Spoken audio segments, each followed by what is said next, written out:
welcome those of you watching the Browns and Steelers. Bob Costas back in New York. Let's check what's going on elsewhere. The Broncos and the Giants, a pair of 9-2 teams at the Meadowlands, and a 10-6 lead for New York. A look at some of the highlights. We expected a defensive struggle, and that's what we've gotten thus far. I'll show you some examples. 1st and 10 at the New York 46 for the Broncos here, and Sammy Winder is cut down for a 9-yard loss by the young linebacker Carl Banks. That's in the first quarter. Also in the first quarter, the Giants shift out of punt formation on a 4th and 6, and Jeff Hostetler will hand the ball to Lee Roussan, and the Denver defense can't adjust in time. He picks up 9 yards and keeps the scoring drive alive. But on that same drive, they face 3rd and 5 at the Bronco 10, and here's Freddie Gilbert cutting through to nail Joe Morris for a 6-yard loss. They settle for a Raul Alegre field goal. Let's listen to Dick Enberg on this play. Intercepted by George Martin. He's going to go all the way if Elway can't get him. 20. Martin has a touchdown.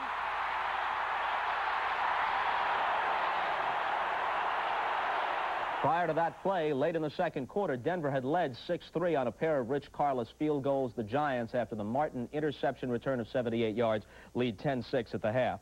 The Bears at home against the Packers have just gone to halftime with a 9-0 lead, a safety and a block punt recovered in the end zone, and a big story. Charles Martin, defensive tackle for the Packers, picks Jim McMahon up and slams him to the ground well after a whistle. Martin is ejected from the game. Minnesota and Cincinnati, the Bengals with a 21-20 lead at the half. Couple of touchdowns in that one for Stanley Wilson of Cincy. Wade Wilson is at quarterback for the injured Tommy Kramer today for Minnesota. In the game you're watching, Cleveland tied with Cincinnati at 7-4 atop the AFC Central beginning the day, leading Chuck Noll's Steelers 21-14. They haven't swept the Steelers in a season since Noll's first year, 1969. Here with the Browns leading 14-7, it's Walter Abercrombie with his second rushing touchdown of the day. It covers 38 yards and ties it up at 14 in the second quarter. But the margin, as of right now, provided by this play. Steelers blitz, Kosar adjusts, flip over the middle to the wide-open Ozzie Newsome. 21 yards later, Cleveland has the advantage at 21-14. New England has the lead at Buffalo, halftime there, 15-3. They sacked Jim Kelly 5 times, but it's been expensive. Defensive end for New England, Steve Moore, fractured his left ankle, and the outstanding receiver Irving Fryer sprained his left shoulder. They're already without the injured Andre Tippett, so it's been a rough first half for the Patriots, although they have the lead. Houston now goes to the third quarter at home, leading Indianapolis 10-3. Here are the clubs that could have had Elway, could have had Everett. Maybe now they're playing for the rights to draft Testaverde. It looks like Indianapolis is in front in that race. Detroit at Tampa Bay. Just now, Tampa Bay has added a touchdown in that game, so early in the third quarter, the Lions' lead is trimmed to 14-10. Let's go back to the ballpark in Cleveland. We'll see you later in the day.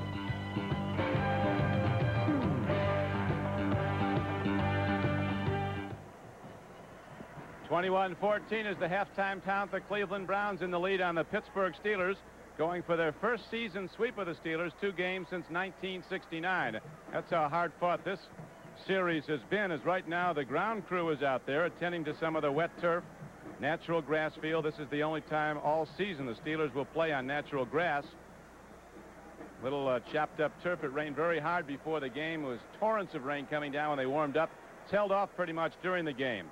Don Criqui with Bob Trumpy, and one of the big factors in this game has been Bernie Kosar, the Cleveland quarterback's ability to pick up the blitz and throw successfully against it. He has passed for over 200 yards in the first half. He's hit 9 different receivers. And when the Steelers blitzed him, Bernie Kosar profited, particularly on that touchdown throw to Ozzie Newsome. And you can see Merriweather 57, Hinkle 53. When Newsome hesitates at the line of scrimmage, there is nobody left in coverage. The big plays that the Cleveland Browns have had in the first half have all been against the blitz. I think Tony Dungy and the Steelers are crazy if they call a blitz in the second half, because Bernie's picked it up every single time, read it properly, gone to the right man. He's gotten famous living off the blitz. I remember when he was a collegiate at Miami of Florida in that Orange Bowl game for the national championship. Nebraska came in blitzing and Kosar killed it. Miami won the national title that night, and he's beating the Steeler blitz today. The Cleveland Browns have gone to a videotape musical film, as so many teams have had. There's a little different, though. The star of it is center Mike Babb. And in this film, he is known as Conan the Barbarian. And here's some of this new video, a big hit in Cleveland. We are the warrior clan of Modella. We are about to begin our quest for the ring worn by the masters of the gridiron. Look to the field, minions of Modella. Your enemies await you.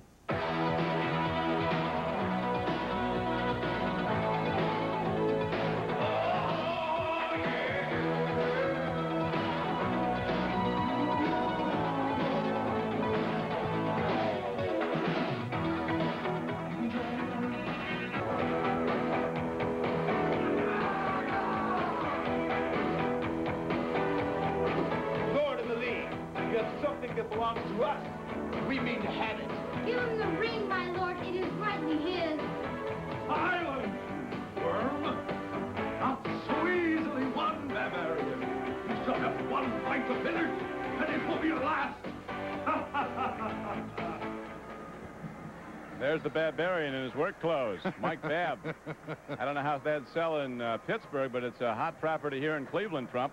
They're unloading those videos in a hurry. Now, this one at least has a plot, but my, how Tiny Tim has fallen, right? From the Johnny Carson show to Conan the Barbarian now in Cleveland. Well, Chicago last year had its video, the Super Bowl Shuffle. The Los Angeles Raiders made one. So the Cleveland Browns feel that they have the inside track to the playoffs because the opponents they play for the remainder of the season don't have the same kind of winning percentage that the Cleveland Browns nearest opponent, the Cincinnati Bengals, have. So today Cincinnati leads Minnesota 21-20 at halftime, and Cleveland up on Pittsburgh today 21-14 at halftime, and that's who the Browns have to play. Not a great alignment other than that December matchup, December 7th at Cincinnati. There's a December 14th when they go to Cincinnati. Bengals have a much more difficult schedule. They have to go to Denver the 30th. Then they go to New England. They play Cleveland at home. They play the New York Jets at home. Man, and 68% wins right there. And Cincinnati leads Minnesota 21-20 at halftime. So I tend to agree with the Cleveland Browns. They have the easiest road to the playoffs, but at times, Don, that can be the toughest road to run. And some of these teams basically have nothing at stake, so they can break tendencies and do anything they want. Pittsburgh, of course, if they lose today, they are mathematically eliminated from the playoffs. And Pittsburgh's made the playoffs 11 of the last 14 years, so Chuck Noll and his team, after a miserable start, rebounded to play some pretty good football in the second half of the season. 1-6 start, one of their worst since the early years, but on those bad early seasons of Chuck Noll was built the foundation of truly great teams, maybe the greatest run of teams ever in the 70s when they won 4 Super Bowls. A lot of people think the Steelers are on a downswing, but really just 2 years ago they came within 1 game of going to the Super Bowl. Right now the Steelers trailing 21-14, ready to kick it off. Anderson, a long-range hitter, hops the ball, spins it way downfield. It'll carry down to the 3. Gerald McNeil, all 146 pounds, heads up, and a marker goes in, and probably going to be an illegal block called on Pittsburgh. Isn't it always? It looked like Terry Greer, number 80, had a hold of a Pittsburgh defender. So that'll cost him half the distance to the goal. This has been a series rife with penalties because it's so hotly contested. This is the biggest game on the schedule. These 2 games for the Steelers and the Browns every year. On the return, first down. They got Mike Johnson on the hole. Here's the numbers. Turnovers even. The passing for Bernie Kosar as opposed to Malone, and Cleveland beating the blitz has been the story of the first half. Malone got 71 of those 92. You remember on his first 3 throws of the game, 1 to 44-yarder to Lewis Lipp set up the first touchdown. Kevin Mack, he's been running hard for Cleveland. Another marker goes down. Kevin Mack is cut at the 16-yard line. Looked like Robin Cole made the tackle. Face mask against Pittsburgh. And Kevin Mack slow in getting up. They don't have many healthy running backs, and they certainly need Kevin Mack in there every down they can get. Face mask, number 56. Now they've got Herman Fatno, other than Curtis Dickey, someone named Major Everett. Robin Cole was the gentleman who grabbed the face mask. It's inadvertent, just 5 yards. Kosar in the first half, 13 of 20, 205 yards. His first touchdown pass in 3 weeks, and an interception. His 13 completions to 9 different receivers. Kevin Mack in his second year from Clemson after some standout play for the now defunct Los Angeles Express of the USFL. Major Everett comes in from Mississippi College, a 215-pound back. Last year, Kevin Mack having the kind of a day he had a season ago, and he rushed for 1,100 yards and averaged 5 yards a carry. This season, the Browns' numbers are way down on the run, averaging only 3.4 yards a rush. They're 27th in the NFL. entering this game running the ball. The loss of Ernest Biner, and he'll be out until the playoffs, has been a big factor in the decline of the Cleveland runners.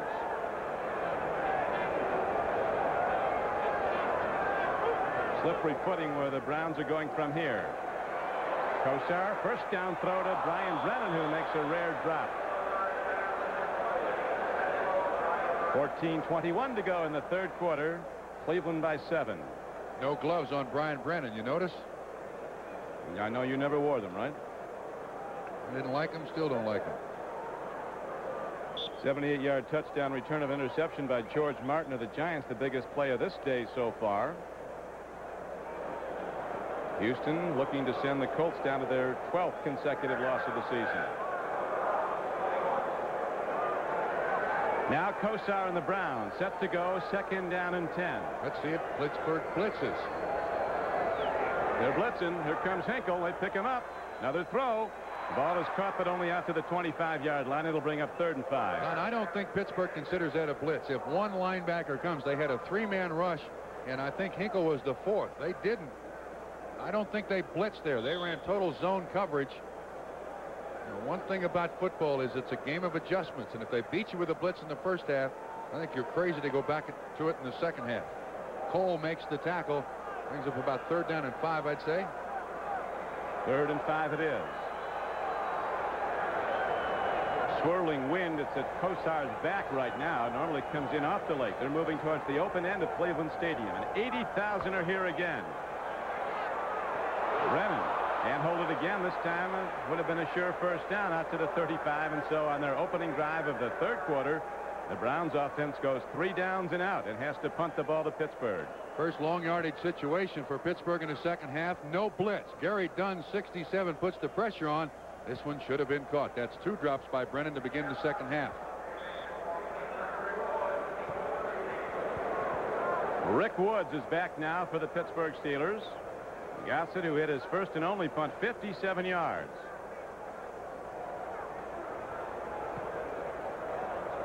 Good pursuit downfield by Cleveland. Woods takes it. And he gets an open channel. One man to beat Gossett. He's obliterated. Now speed coming. D.D. Hoggard runs him down from behind at the 10-yard line. And there are markers down back at the 45-yard line of Pittsburgh. Don, I think it was a senseless block, too.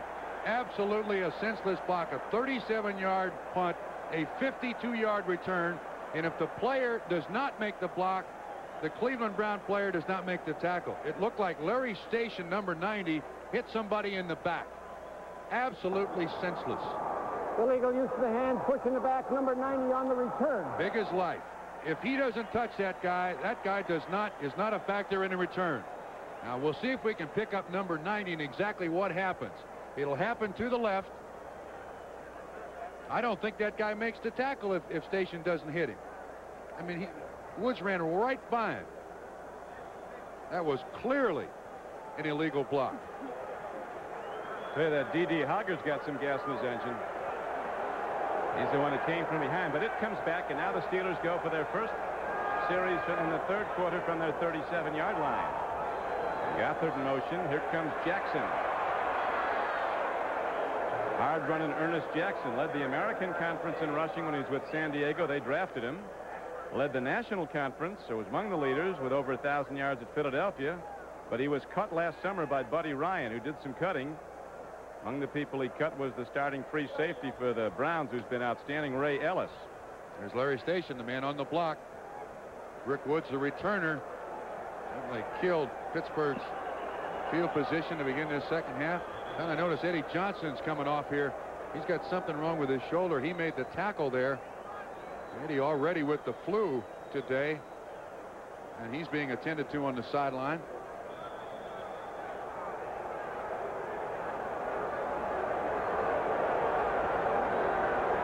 Temperature dropping, winds picking up at Cleveland, Ohio. 80,000 look on. Steelers with the ball and down by 7, and Jackson breaks into open field. He has a first down to the Cleveland 45-yard line. Free safety Chris Rockins, the last line of defense, got him, but it was a 13-yard run. Nice trap play right up the middle by Pittsburgh. There was plenty of room. Jackson now 7 carries, 33 yards. Watch what happens. Actually, it's not a trap. Straight ahead blocking, which is rather surprising. Jackson busted up through there for a quick 13 yards.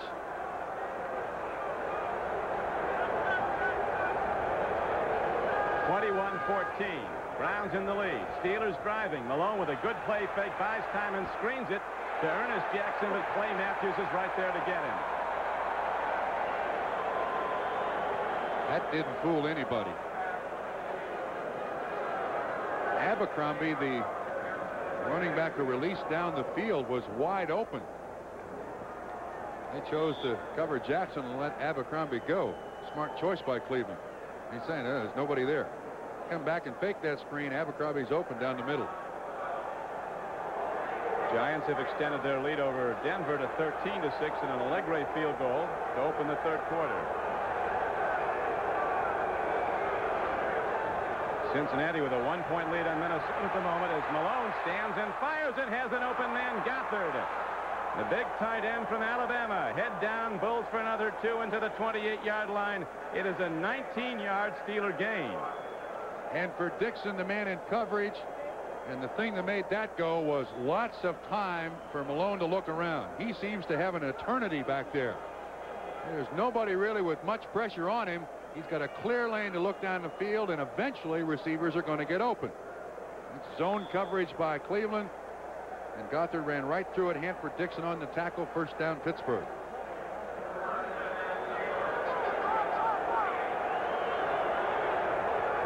Hanford Dixon and Mark Harper are the corners. Menifee with the calf injury.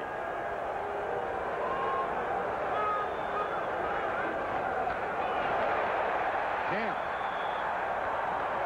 Reggie Camp, read and run all the way. Knocks down Jackson for no gain. It'll be second down and 10. And sometimes there is a predetermined move by the defensive line. Watch Camp go inside. Absolutely inside. Gothard, 86, is the tight end, supposed to keep him out of there, but with that predetermined move, he's right there to almost take the handoff.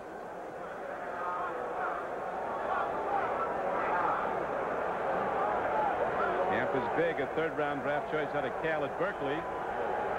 Joe Kapp ending his coaching career there with an upset victory over Stanford yesterday. Game clock, you see, is in the third quarter. Abercrombie gets it down inside the 25-yard line. It'll be short of a first down. It'll be third and about 4. Clay Matthews on the tackle. A lot of people here in Cleveland think that Clay Matthews is having a subpar season. But actually, I think he's asked to do some different things this year. He is the guy who checks the running back out of the backfield. They've called on him to blitz a great deal. And, Don, you can start a lot of football franchises with Clay Matthews, Chip Banks, Brian Hinkle, and Mike Merriweather as your linebackers. You feel pretty good about your defensive football team with those 4. They're very much in sync and very quick. Right now, it's the Cleveland linebackers who have to make the plays as Rich Ehrenberg is in the game. That's Ehrenberg from Colgate swinging out. Throw and a catch, and down inside the 10-yard line is Lewis Lips. Remember that long ball to him in the first quarter. 44 yards pass reception by Lips from Malone set up the first touchdown of the game. That's for good for 11. Felix Wright was the man in coverage. Pittsburgh flooded the area. They ran Ehrenberg over there to the far side. You see Matthews goes in coverage. Ran a nice little pick here. Looked like they were going to Ehrenberg out in the flat. He finds Lips open. Big completion. Been in a 16-yard game where they spot it down to the 7-yard line. Steelers challenging, down by 7. Skips off the left pad of John Stallworth, and a marker comes in. It'll be against Cleveland. They call Hanford Dixon, first and goal, Pittsburgh. Now, this is a tough call because John Stallworth falls. That corner of the field, Don, is the slipperiest part of the stadium. Everything seems to... Defensive pass interference, number 29, first down. Stallworth fell. And Dixon, in an effort to get to the football, this is a very tough call. I don't blame Hanford Dixon for being upset. Now watch what happens. It is very slippery out there. You can see they got double coverage. Rockins deep. Hanford Dixon up close. See how they... Well, that's a close call. Nevertheless, first and goal. First and goal it is for the Steelers. As Dixon comes out, the Browns might have the 2 best covers at cornerback in the league, and Dixon and Minifield is out with an injury today. First-year player Mark Harper is in for Minifield. 8th play of the drive for the Steelers, going to tie the game if they get in and kick the extra point. Abercrombie to the goal line. No touchdown signal yet. Except from the Steelers, and that doesn't count. They ran Gothard 86. Big Steelers signaling touchdown. He's lying on the goal line. Playing linesman. The running back is lying on the goal line. But it's not going to go in. They had Gothard that time 86 in motion and ran a nose tackle trap.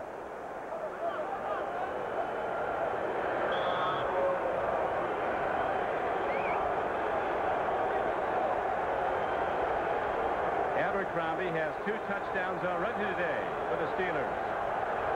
8:40 to go, third quarter. It's getting very cold now in Cleveland. Rain holding off. And there's a touchdown signal. The Steelers are in. Malone, calling his own number, takes it straight ahead behind the Pro Bowler Mike Webster. Greg Wolfley also blast blocking straight ahead, hitting White and knocking it back. And Malone goes in for the touchdown, and the Steelers with an extra point can tie this game at 21-all. 42 points by these 2 football teams in 2 quarters plus about 5 minutes. Surprising, very surprising. Hey, this has been some game now. Absolutely. Some of the greatest games you'll ever see in this league are the Steelers and the Browns. I don't care who's favored, who's having a good year, and who's not. Steelers go 63 yards in 9 plays. Malone on the payoff end. It's tied up at 21. Today's game is brought to you by Chrysler Plymouth. We're working together to be the best. By the Stanley Works. Stanley helps you do things right. And by Midas. For mufflers, brakes, and shocks, trust the Midas touch.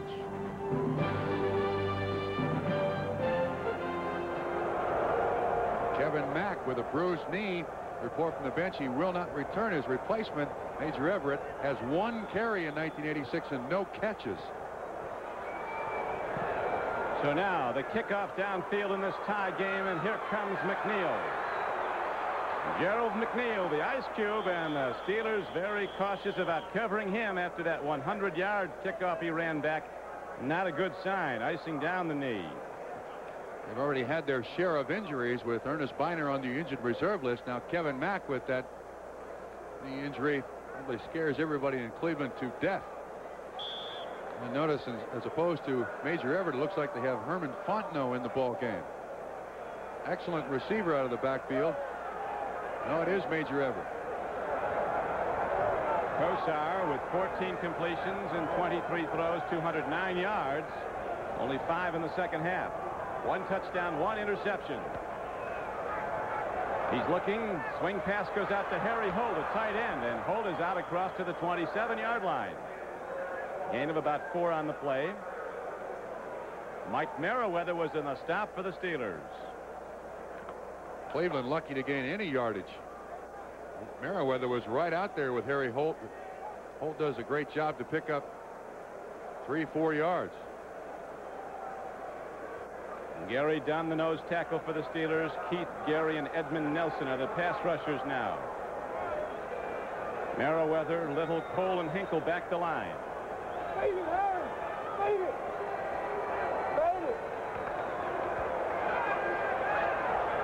Downfield throw to Langhorne, and he's down to the 49-yard line, but there's a marker down as Keith Gary got a big rush on Kosar, who was hit hard again on what appears to be an ailing right hip. Cody Risen, I believe, on the hold. It's going to come back. That was a 23-yard completion. Holding, number 63, offense. It was. Kind of looks like Bernie Kosar struggling a little bit. He gets hit just slightly in the back here. And that's 92. Keith Gary in there, rising on the hold, and you can see that's where Bernie got hit in the first half. That's right at the spot where you call a hip pointer. Very painful. So the big play for the Browns comes back, and now they go from their 16-yard line again. Kosar, a sidearm throw to Langhorne. It's good for a first down. Well, When Pittsburgh blitzes, they're not stopping him, and now in zone, they're not even coming close to covering him. Now let's go to NFL 86. Here's Ahmad Rashad. Ahmad? All right, Don. In Houston, Ray Wallace, the rookie from Purdue, takes his perfectly set up screen pass 35 yards for the score. Houston leads 24-3 in the third quarter. By the way, Ray Wallace's hometown is Indianapolis. Thank you, Ahmad. And right now we see Kevin Mack, who was troubled by the knee bruise, right back in the lineup for the Cleveland Browns. A quick healer, and Mack takes the ball. Fumble. Browns have it on a first down play. They ended up with a 2-yard gain. And sometimes athletes, professional athletes, are the worst patients to have. Now, Kevin Mack, realizing the importance of this football game, does not want to go out. And he looked very, very gimp-legged there. You see the handoff, and the ball just pops loose after the hit by Edmund Nelson. And again, Cody Risen with the recovery, his second fumble recovery of the afternoon.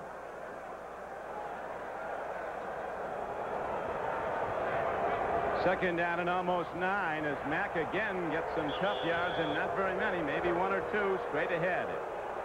David Little, inside backer, was on the stop along with Mike Merriweather, 57.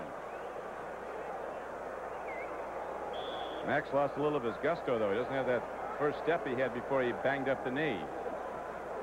They can do that to you. You don't know how extensively it might be damaged.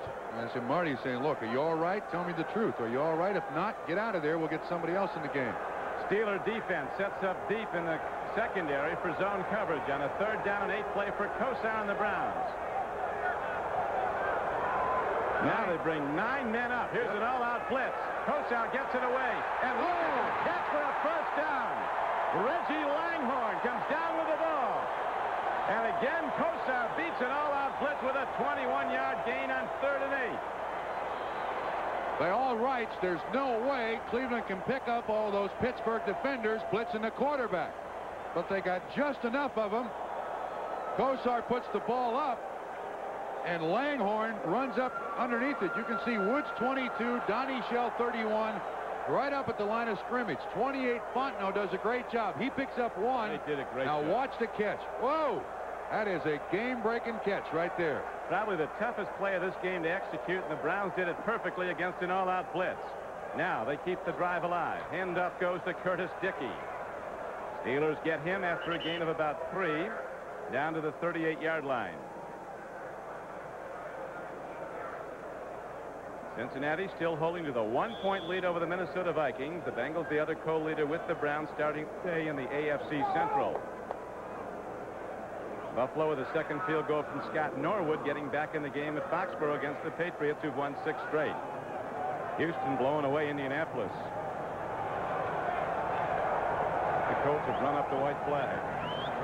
Kosar 17 for 26 for 253 yards and a touchdown. He's been intercepted once. Again, quick pattern. Throwing the ball out to the near side this time to Langhorne, who is down to the 35-yard line of Pittsburgh. John Swain covering.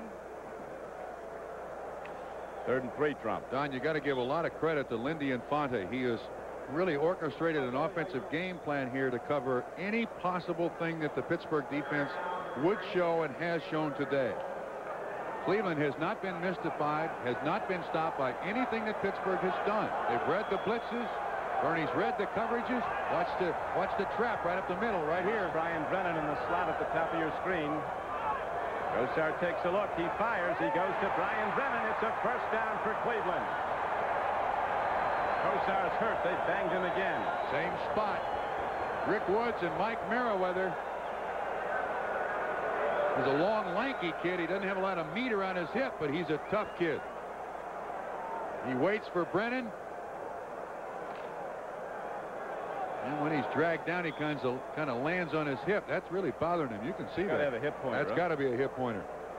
But he stays in there. Hip pointer is a bruise on the bone, the ilium at the top of the hip. On the crest of the ilium, there's very little blood circulation in that area. It takes a long time to heal normally, and it's very, very painful. Trumpy's had about 15 of them. No fun. Kosar, bang, free ball. His arm might have been coming forward. There's no signal of that, though. And Officials might give it now to the Steelers, and they do. Wait a minute. Look at this again. I think Kosar's arm was coming forward. I thought that ball was thrown and bounced off a Pittsburgh Steelers helmet or face mask. Donnie Shell comes up with the football. Let's see again. It looks like he's looking down the field to throw as the arguing continues. Pittsburgh does a great job on the blitz here. Is his arm going forward? Absolutely. No way that's a fumble. Tony Viteri from the NFL office is reviewing the tapes with Pete Abercrombie. That's the crew upstairs. And they'll look at this long and carefully. And with reason, with 2:08 to play in the third quarter, it's Pittsburgh 21 and Cleveland 21. Coach Knoll in reflection. People in the Municipal Stadium yelling replay. Watch again. Is his arm going forward? Most definitely yes. No doubt about it.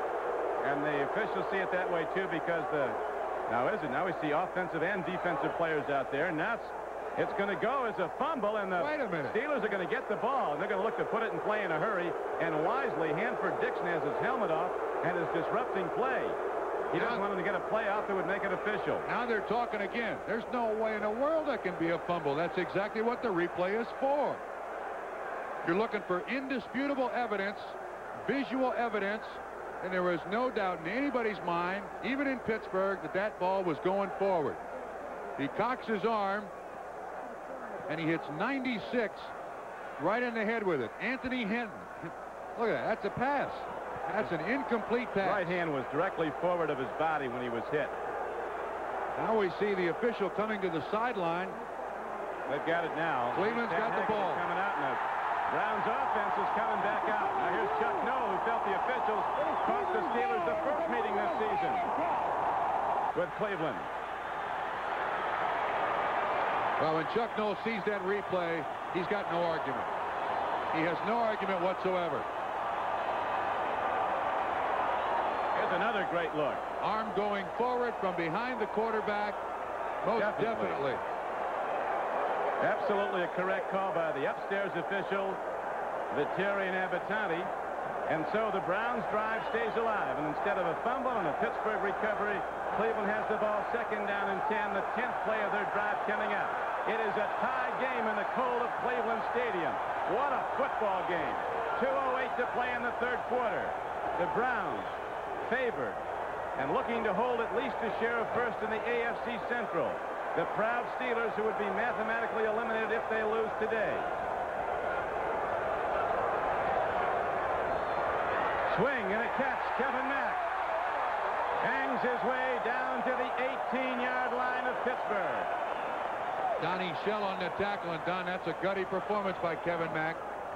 Bruised knee and all. I think he realizes that they're in a dogfight here with Pittsburgh, and the Cleveland Browns need every available player.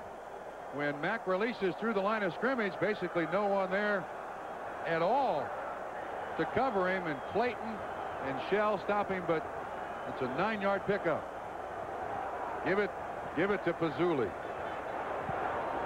This place has been sold out for weeks. 80,000 are here, and they're getting everything they paid for as the Browns and the Steelers go toe-to-toe, slugging out.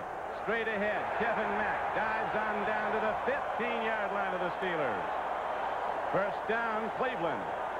Great block, Pazzulli. He really crunches a Pittsburgh Steelers. 72 leads up through there. He hits Dirk Winston, 55. Kevin Mack right behind him for the first down pickup. Mack with 75 yards now, Trump, on 14 carries. He's playing with a knee bruise. Bernie Kosar, a gamer, in there with a painful hip injury.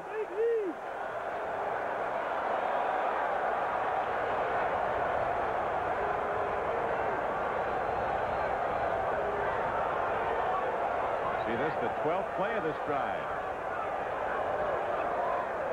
Into the end zone, Webster Slaughter diving incomplete. Markers down. It'll be first and goal for Cleveland. Harvey Clayton. Single coverage.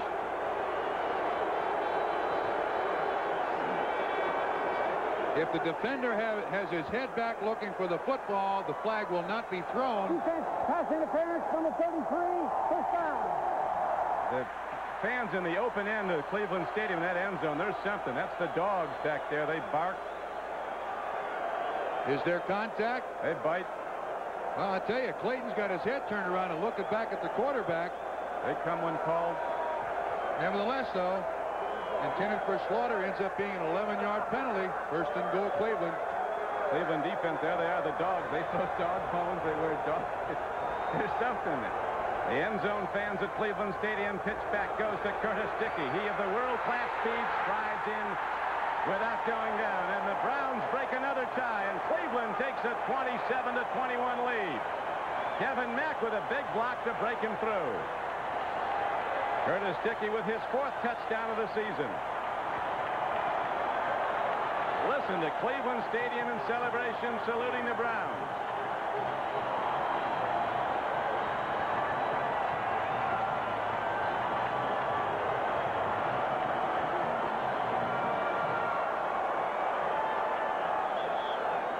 There's the dog pound right there. Right there's the dog pound.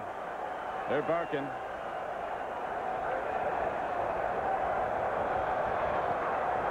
Bahr swings his right leg neatly through and puts it up against his old teammates for another Cleveland point.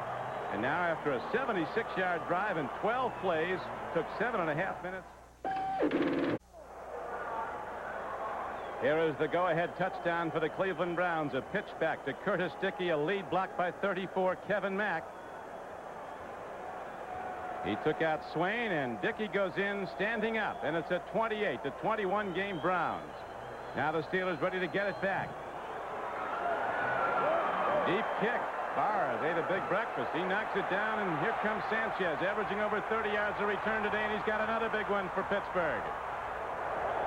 He's out to the 30-yard line. Scott Nicholas knocked him down.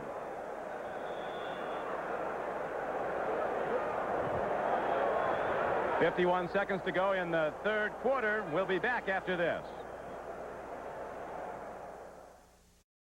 Thanksgiving Day, the NFL plays here when the Seahawks battle the Cowboys. Before your team takes the field, our team hits the air. NFL 86.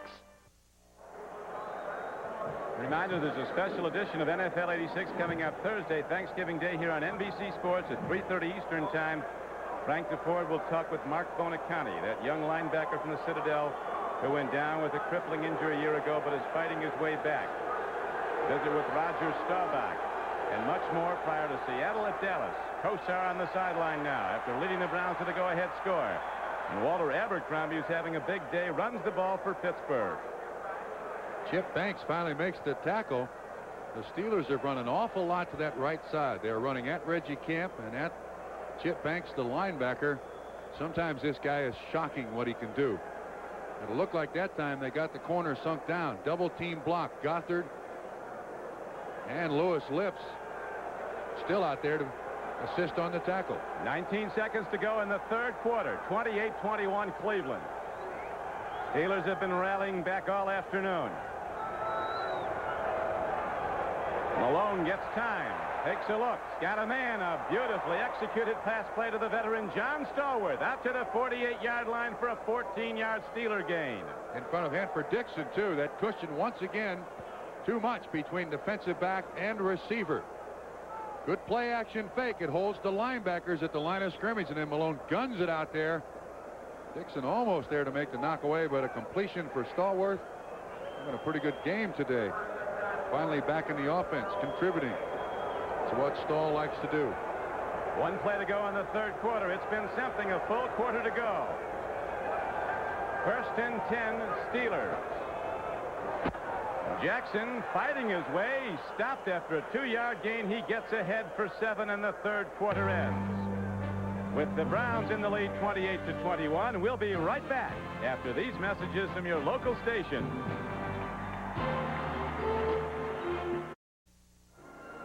Don Criqui with Bob Crumpy back at Cleveland Stadium. This one of the most heated rivalries in the NFL, and this has been one of the best between the Browns and the Steelers.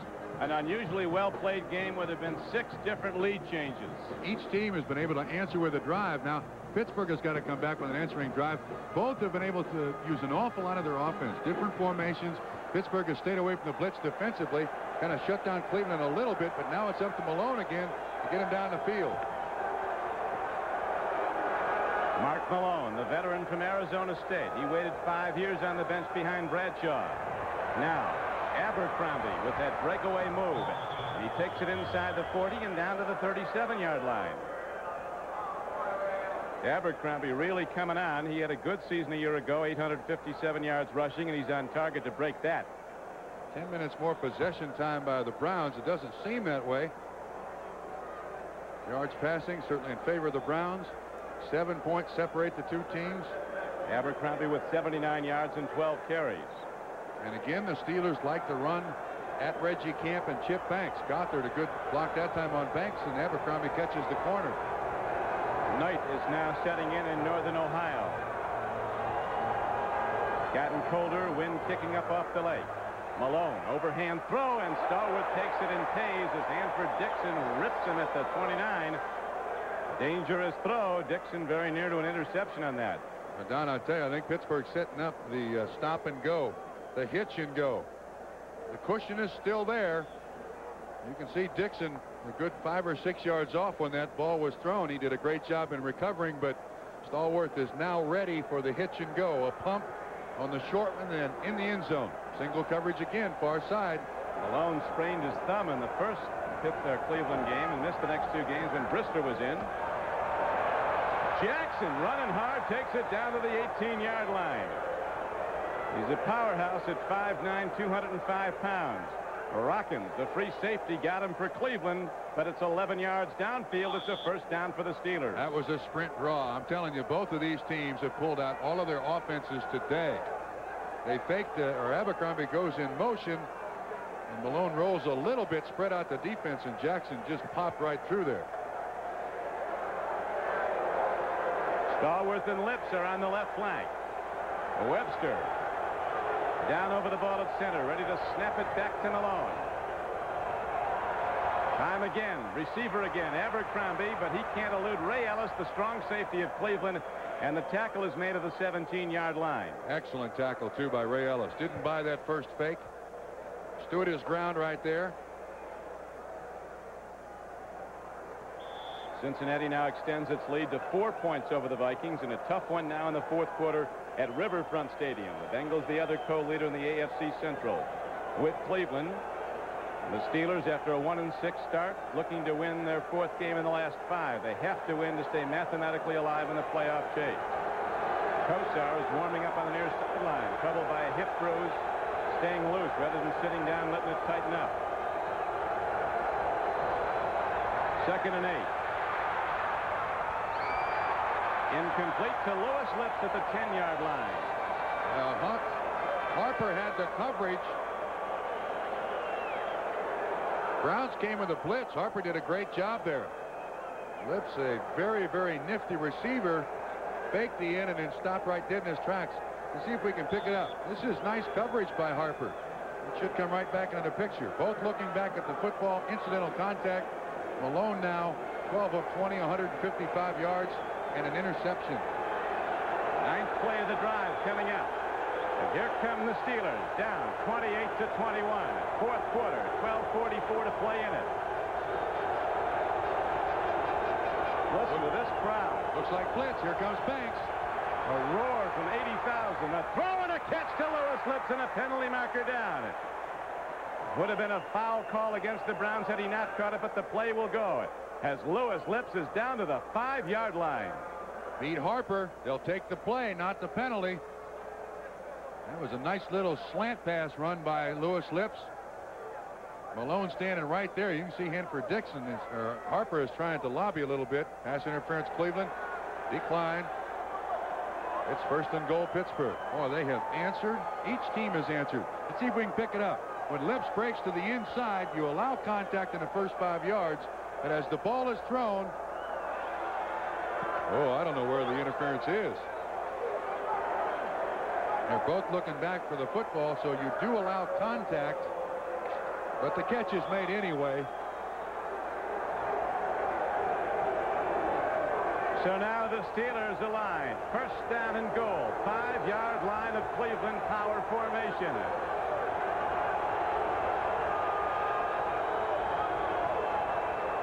Jackson, he's down to the 1. It'll be 2nd and goal. Here's a marker in after the play. Might be a personal foul call against Cleveland.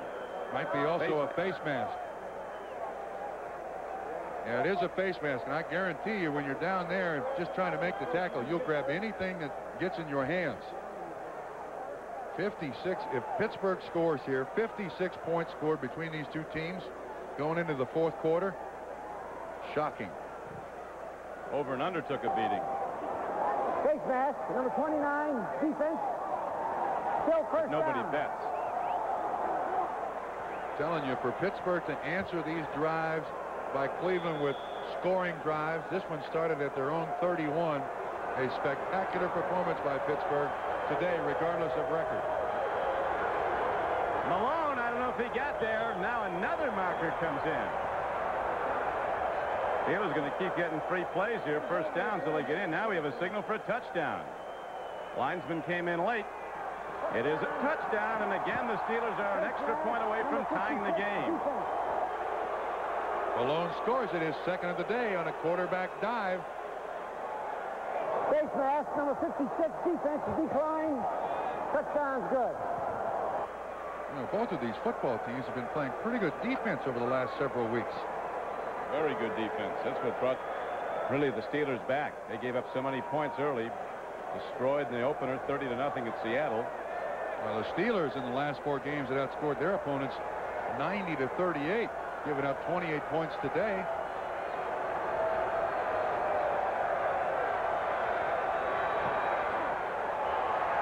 Unbelievable. Anderson rips up another point. An 11-play drive, and it's tied at 28.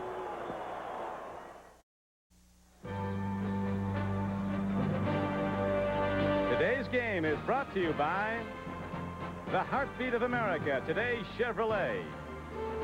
By Budweiser, Beechwood Age for that clean, crisp taste. This Bud's for you. And by GMAC, the financial services people from General Motors.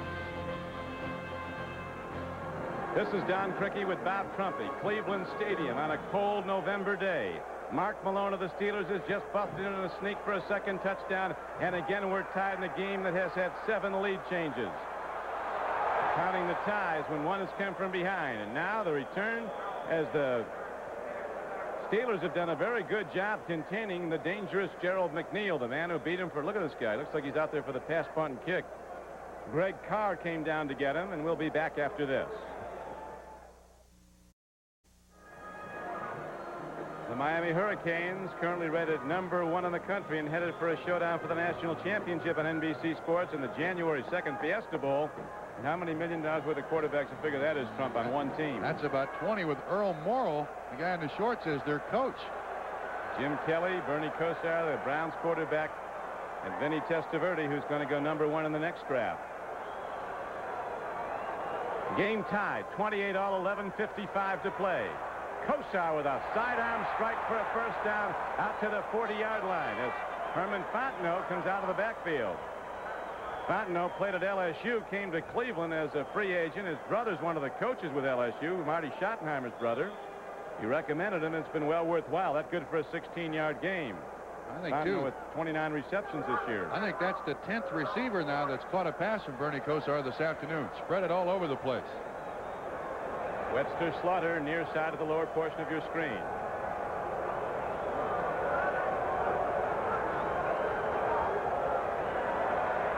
Loop pass to Brennan, but too much on it. A wide open Brian Brennan running behind the linebackers and underneath the safeties in that zone Steeler coverage.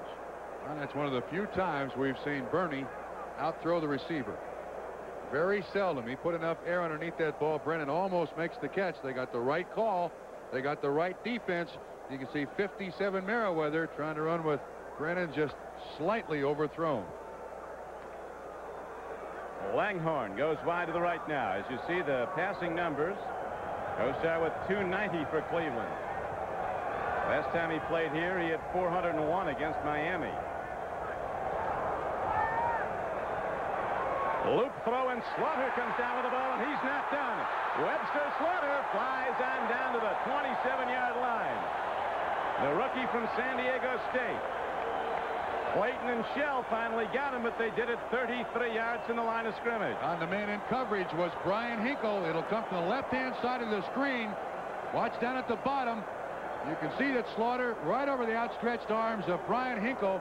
Every time the Steelers have come with linebacker coverage on these guys inside, Cleveland's been able to beat them. A game of can you top this? Each team driving down the field, then the other team responding with a drive of their own. It's tied right now, 28 all, with the Cleveland Browns driving in the fourth quarter.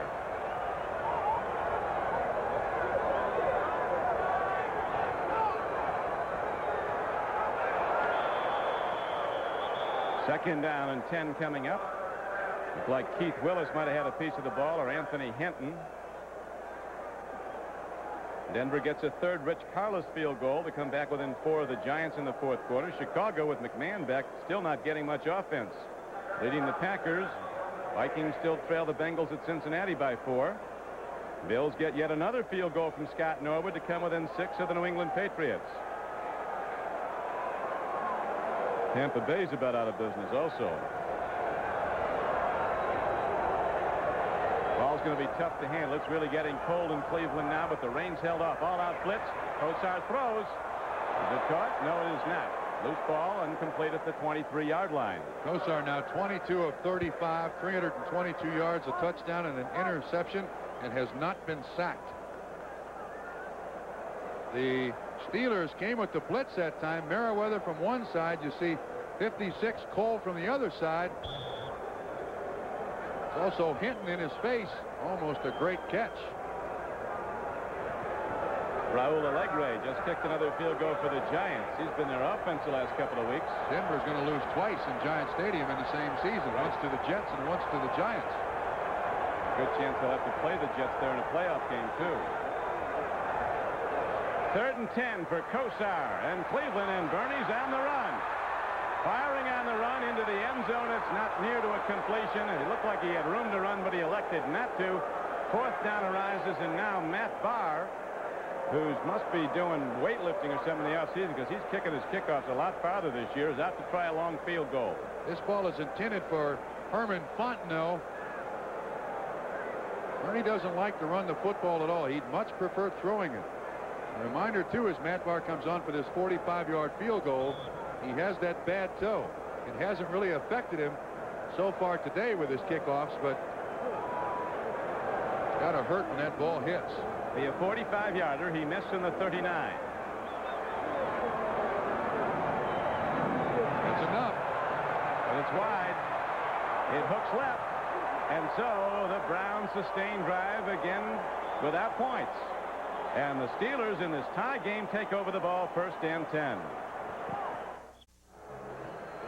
Don, a kicker is much like a golfer. That leg is the club. You get it in a groove, and when you want to hit it a little extra hard, sometimes you hook it, and that's exactly what Matt Bahr did. His second miss today hooked both of them. So the Steelers take over and go to the run. Here comes Abercrombie. Sliding, quick, change of pace moves, and Abercrombie's out to the 34-yard line. Tough yards, and he got about 6. Well, the rest of this football game, you play on guts as a player. Both of these teams have really given their absolute all. And for the fourth quarter, it's a matter of conditioning here now. Abercrombie, very good day rushing for the Steelers. This is why coaches run players in sprints after practice for the final 9 minutes of a football game. The 9:25 and running. Fourth quarter, 28-28. The Steelers came in as a touchdown underdog. They have to win to stay alive in the playoff chase. Jackson. Look at the free ball. Jackson might have gotten it back. Ernest Jackson struck with a driving tackle.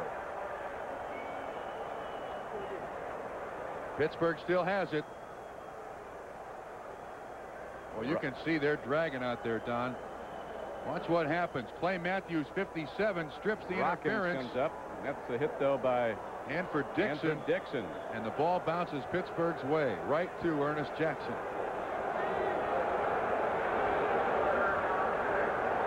Inside 9 minutes to play. See how the scoring went. Cleveland had a big second quarter.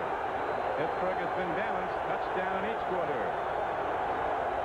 Malone run line even, 28-28. The 80,000 start up again, making it difficult for Malone to get his count heard. Ehrenberg runs. Interesting call. He audible at the line of scrimmage. Strange call. Yeah, they just run a trap up the middle, comes up short. 3rd and 6. They go to the run, and Ehrenberg on his first carry gets nothing at all.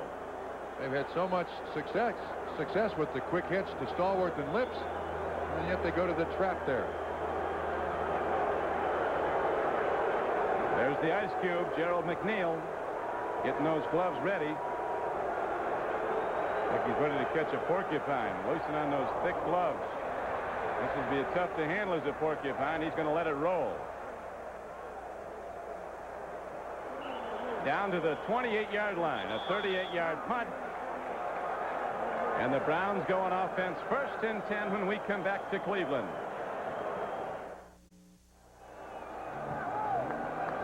Special guest next Sunday on NBC Sports, NFL 86, Vinny Testaverde, the quarterback and odds-on favorite to win the 1986 Heisman Trophy, will be in the studio as a guest with Bob Costas, Ahmad Rashad, Frank DeFord, and Paul McGuire.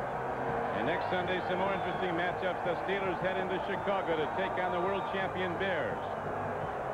Browns will be at home to play the Houston Oilers. New England goes to New Orleans, a tough club. San Diego at Indianapolis. Then the 4 o'clock game will be at Trump, the Bengals and the Broncos at Mile High.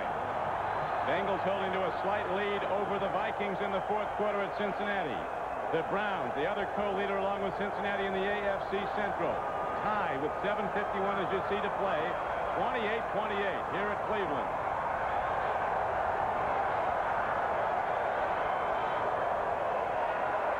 Blitzed by Cole. They pick it up.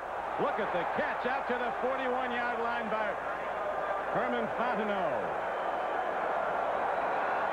The Tiger from LSU, a diving catch for 13 yards and a Cleveland first down.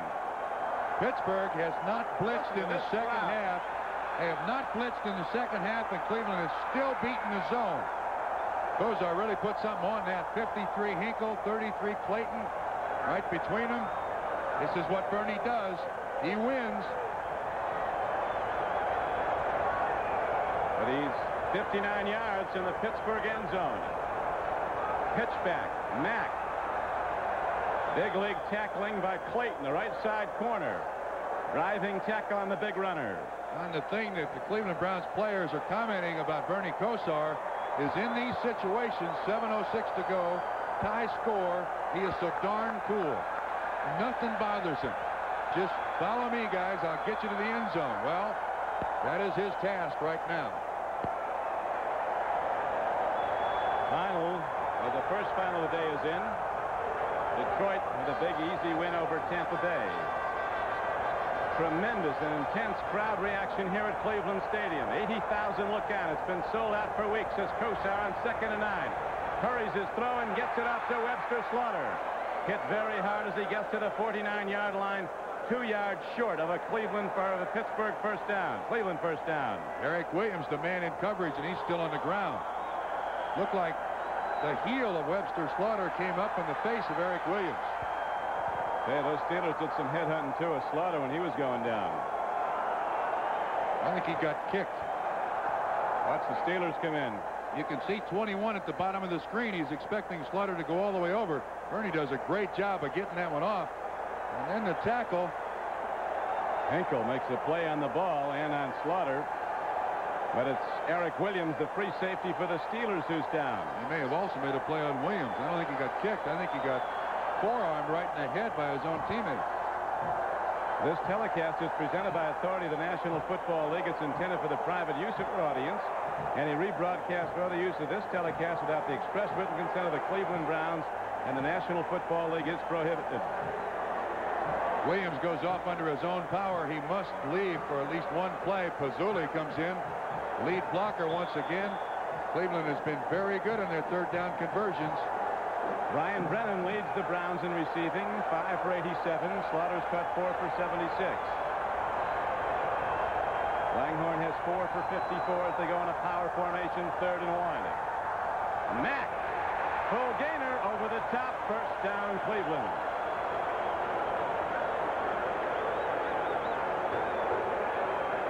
One thing Cleveland has been able to do today is convert those third downs. Fazuli, 72, again on the lead. Bahr, one of the biggest centers you'll find in the NFL. Excellent job up front, along with Larry Williams. This is a giant Cleveland offensive line. And there's Fazuli. 7 of 10 in third down conversions, Don. And it's first down now for Cleveland. High game, 28-28, 5:50 to play. Excellent defensive play by John Swain. Stepped in and slapped it down. Ball was intended for Ozzie Newsome, tight end out in the flat. That's what you need now. You need your good players to make big plays for you, both offensively and defensively. And the coordinators try to put those great players in the best position to make those plays, offensively and defensively. Right now, Tony Dungy, the defensive coordinator, going mind-to-mind with Lindy Infante, the offensive coordinator. The chess game is in the trenches. They're a-popping. 2nd and 10 comes up now for Kosar and the Browns. Mack, another big move up the middle. 2nd and 10, he got 8 down to the 40-yard line of the Steelers. And it looked like 3 guys had a chance to stop Kevin Mack, and he kept right on going. Steelers down. Edmund Nelson first misses him. You can see 64 kind of fall on the ground. He had no chance, but watch once again. Rick Woods is down. He's up. There's 56 Cole. Woods misses him, and finally they get him down, but it's an 8-yard pickup.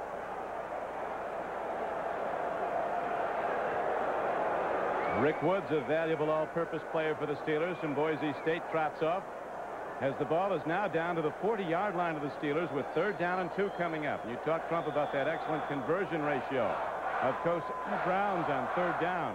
8 of 11. 7 of 10. This will be their 11th time. There they are. 8 of 11 if they make this one go. Right now, though, they're going back into a huddle or something.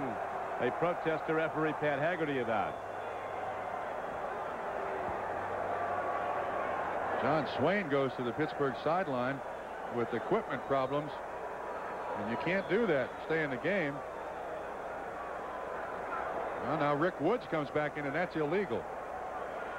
There we go. Now Swain comes back in. His helmet is fixed. Game clock ticking on Chuck Nolan. The Steelers. High game, 28-28. Browns driving, though, in the 4th quarter. Showing blitz here, Don.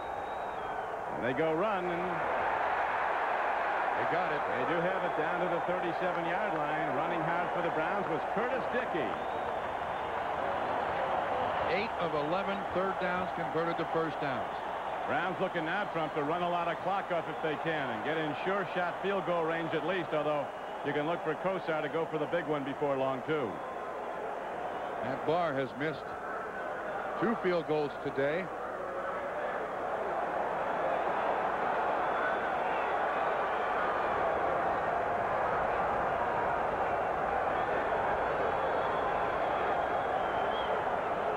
Kosar on 1st and 10 goes to Kevin Mack. And again, wisely with both arms on the ball, he takes and hits Rick Woods. And coming up was Gary Dunn first, though. He made a driving shoulder tackle trying to free the ball. It's been remarkably free of turnovers. Interception for each team, as we pointed out early in the game. The last 11 meetings between these 2 clubs, the team with the most turnovers has lost the game. Today they're even in turnovers, even on the scoreboard, 28 all.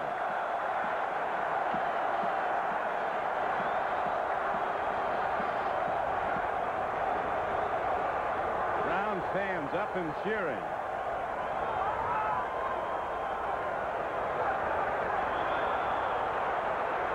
The defense confused. Yeah, no, the Steeler defense made Bernie Kosar hiccup there a minute. He called the audible, and then Pittsburgh backed out of the audible. He's talking to Harry Holt. That's one thing you got to like about Bernie Kosar right now. With this new offense with Lindy Infante, he understands what the other 10 men on the field are doing. He is a Real maestro out there. He'll direct him to the proper spot. You don't want to blow it here, so you take the timeout.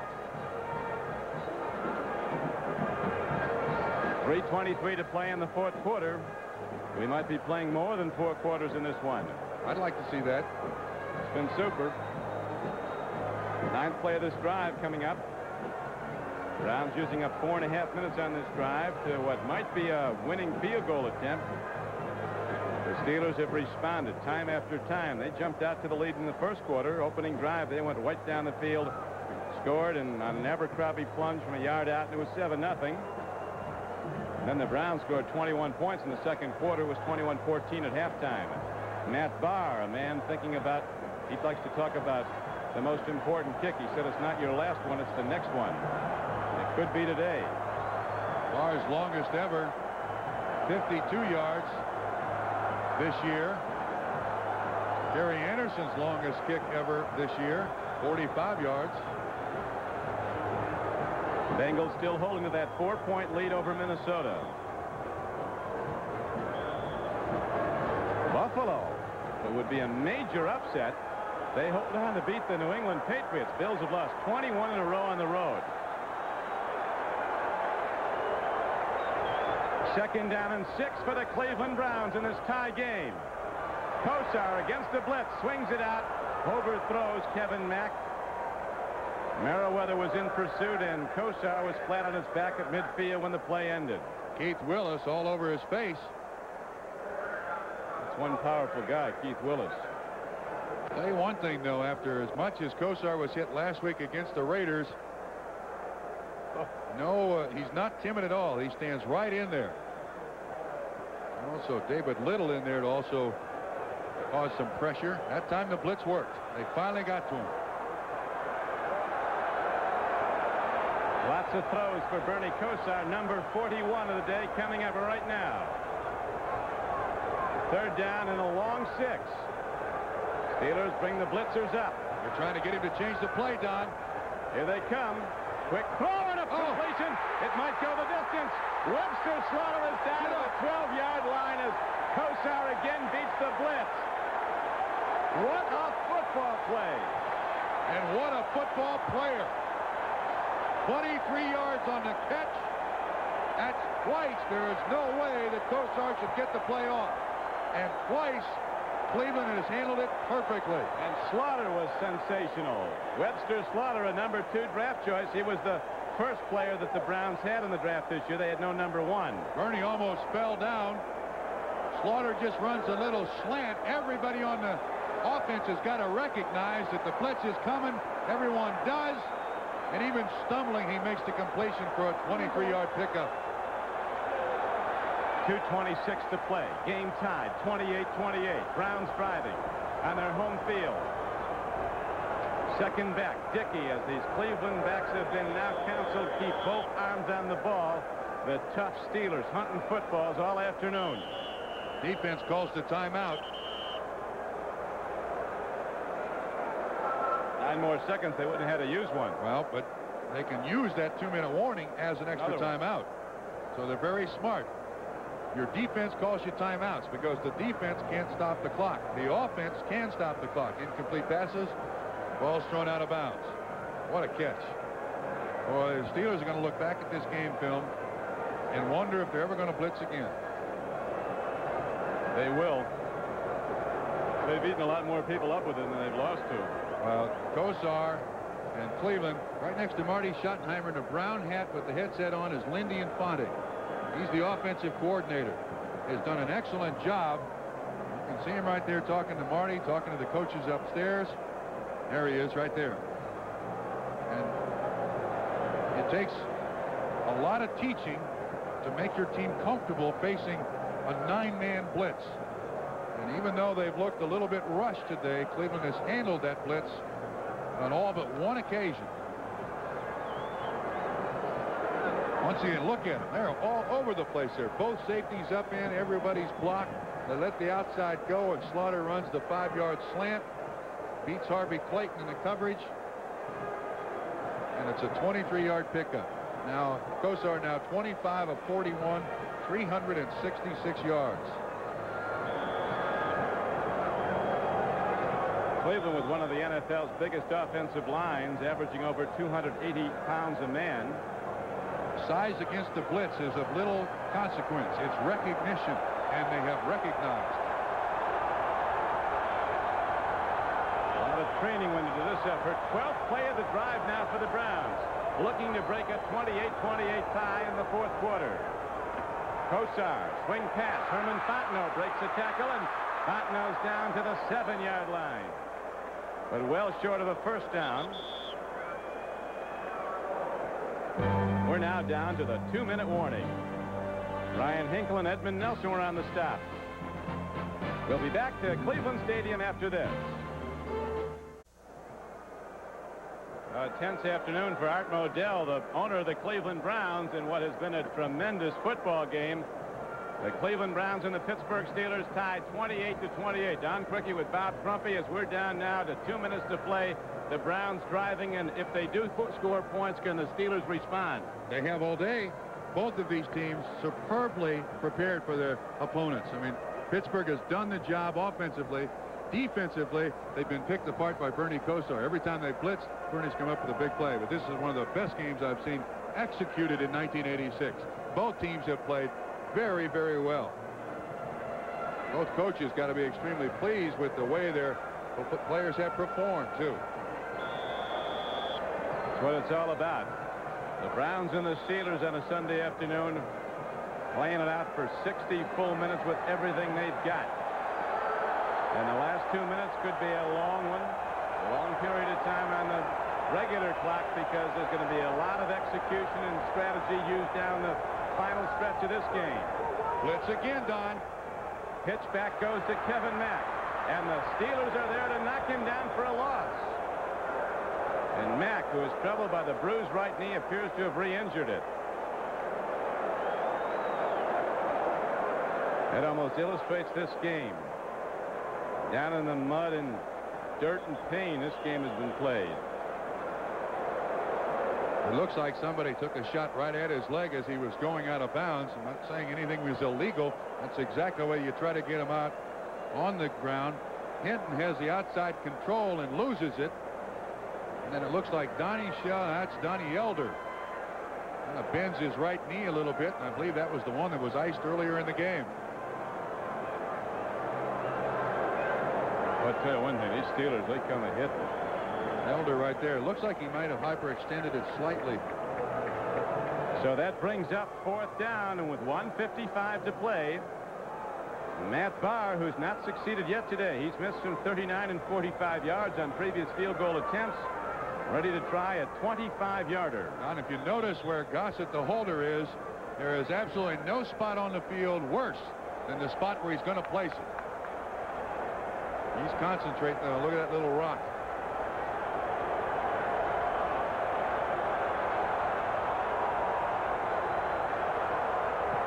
It's on the way, and it's right there. So Matt Bahr, with what might be a gamer, puts it up and good from 25 yards, but the Steelers are going to have a lot more to say before this is over, with 1:51 still to play, and Pittsburgh gets the ball next.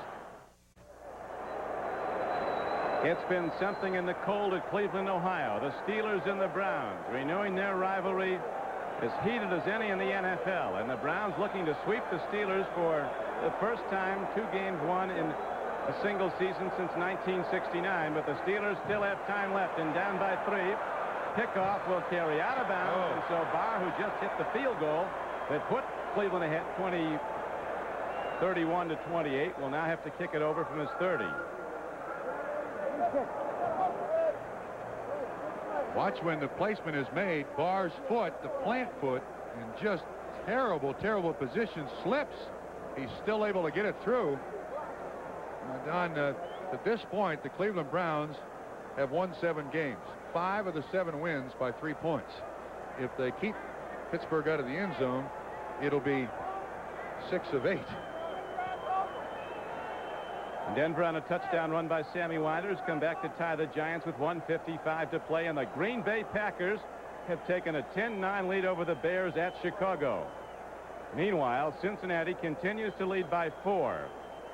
Buffalo took a lead over New England. Now the Patriots have come back to take a 3-point advantage. Early scores from the 4 o'clock games. Washington up on the Dallas Cowboys. Nothing else happening on the West Coast.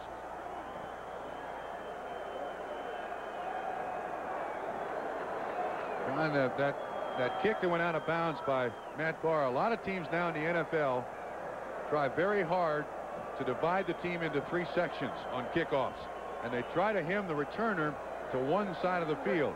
Sometimes the kicker is going to miss and kick it out of bounds, but now Sanchez, who has had some big returns so far today, has another great opportunity. This field is now surrounded, playing perimeter, with security people just in case any jubilant Browns fans want to make it out there. 1:50 to go, and the Steelers get it back, trailing 31-28. They led 7-0. They trailed 21-14 at halftime. Came back to tie it up later at 28-all. Now taking it on the run is Sanchez. Open gap, and Lupe Sanchez, a daring man, takes it out to the 39-yard line. Matt Bahr again makes the tackle on Sanchez, and Bahr is down, and it's his right leg.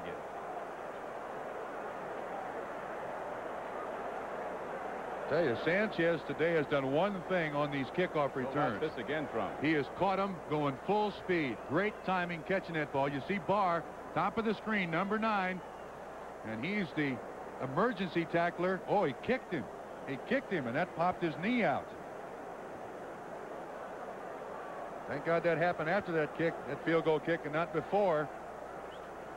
When Sanchez cuts back, that's when Bahr realizes he's overcommitted. Looks like he hyperextended his knee.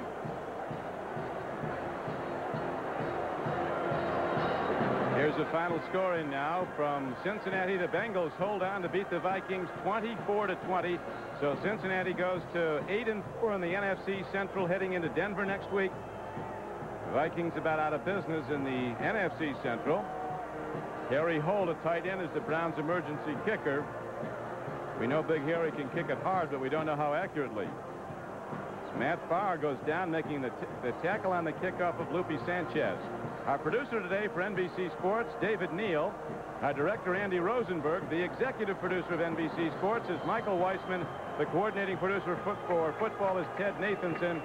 Has a very difficult development for the Browns now, illustrated with Matt Bahr coming off the field, carried off in pain. His right leg injured as he made the tackle on the Steeler return man, Lupe Sanchez. That looks serious when you got to carry him off. Very serious.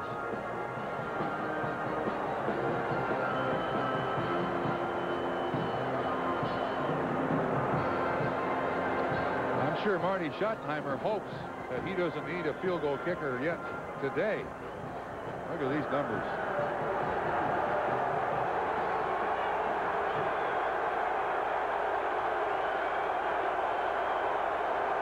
Crowd starts up now. 1:48 to play in the game. Steelers with the ball, 1st and 10, down by 3. Swing to Abercrombie. They rule him inbounds, and the clock keeps ticking as the Steelers quickly go into alignment without a huddle. That hurts Steelers' chances. That's going to cost them a lot of time. Steelers had allowed only 3 touchdowns in their previous 17 quarters before today's game. That's over 4 games. Both teams scoring big. Here's a throw and a catch. Lewis Lips dances out of bounds nicely as he's inside the 45-yard line. Harper, the man in coverage. Excellent pass protection by Pittsburgh. A 13-yard gain. What Cleveland is doing now is dropping 8 guys back in coverage. Now watch how much time that Lips has a chance to get open. Stallworth inside falls down. Lips comes back for the football. Malone waits for him. Nice completion. 1st down, Pittsburgh. Steelers came into this game ranked 28th in the NFL last in offense, but they've driven with the ball today, running and passing. And now looking to get at least into field goal range, which could send this game to overtime. Malone looks. Open man. And Ehrenberg, normally a definite catch. He drops the ball, caroms off his shoulder pads. And so this is the play they wanted against the defense they wanted. Linebacker coverage. Clay Matthews. Malone puts it on the numbers, and the ball eats Ehrenberg up. Catch it with your hands. Get rid of the gloves. By the way, in case you're interested, you Pittsburgh fans, Gary Anderson's longest field goal ever, 55 yards versus Denver 2 years ago. Mark Malone was 28 years old yesterday. Looking for a birthday present, but he didn't get one from teammate Ehrenberg, who's played such great football for the Steelers, but not on that play. Here's a throw, and look at Ehrenberg this time. He catches the ball inside the 35-yard line.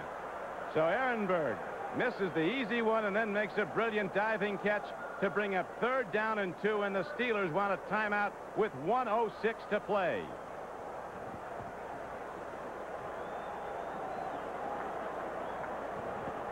Ehrenberg atones. This is a much tougher catch. He misses the easy one. He catches the tough one. Again, it's Clay Matthews in coverage. Malone puts that ball right on the money, thrown low to avoid any interception. Ehrenberg makes the pickup. It's 3rd down and about 2. You got to get the first down. Pittsburgh still has a timeout left. Who would have thought that Rich Ehrenberg this year, Trump, would have more touchdown catches than Stallworth and Lips combined for the Steelers? Ehrenberg comes into the game with 3 touchdown receptions, 4 overall. As you look at Gary Anderson, the field goal kicker for the Steelers, Lips and Stallworth have just 1. Lips has that. Anderson, the NFL's most accurate field goal kicker ever. You got to get it closer than this, though. Be a 52-yarder from where the ball is positioned right now at the 34-yard line. His best ever, though, is 55 yards. Born in the Orange Free State in South Africa. He played at Syracuse. Eagles brought him over to try out as a place kicker, and Syracuse saw him and gave him a football scholarship. They got to go for the first down here, Don. Watch Abercrombie on the trap. 3rd and 2. Nope.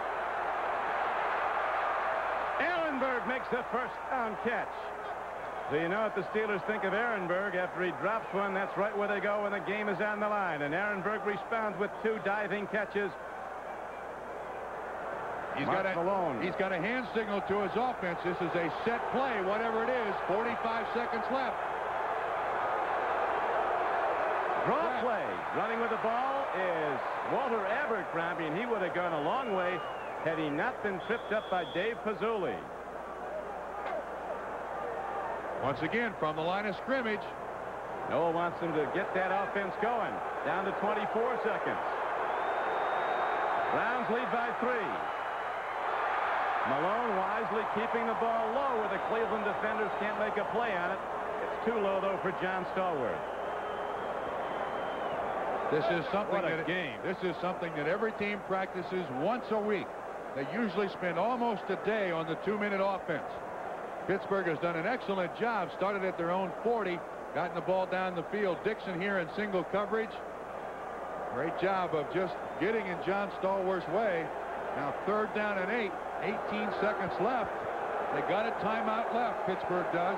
Remember Art Rooney of the Steelers once saying, the team that's supposed to win this game often does not. It's been rife with upsets this series. The underdog Steelers now down by 3 with 18 seconds to play. But they are in long field goal range. 3rd down and 7 coming up. Again to the draw, and Abercrombie takes it down to the 23-yard line. And they'll run it down now. Looking to tie the game and send it to overtime. They stop the clock with 11 seconds left. I'm kind of surprised they stopped the clock with 11 seconds left.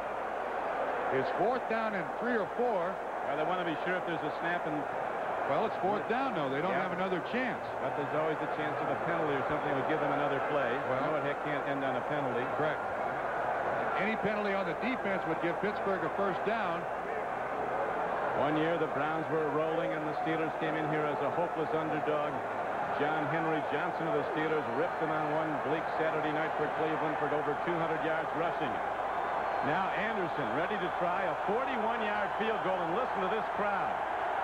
The Dogs in the end zone. The Pound is really active now. Remember, he is the NFL's all-time leading field goal kicker for accuracy. On the way, and right there, Gary Anderson drills it with 7 seconds to play, and we're going to go to overtime at Cleveland, Ohio, barring an unbelievable return by McNeil of the Browns, who probably won't even get the ball. He did have a big kickoff return against Pittsburgh in Pittsburgh. Chuck Noll has got to be pleased the way his football team has fought back after a miserable start. Good. Yeah. Boy, this is one I'd like to see go to about Tuesday.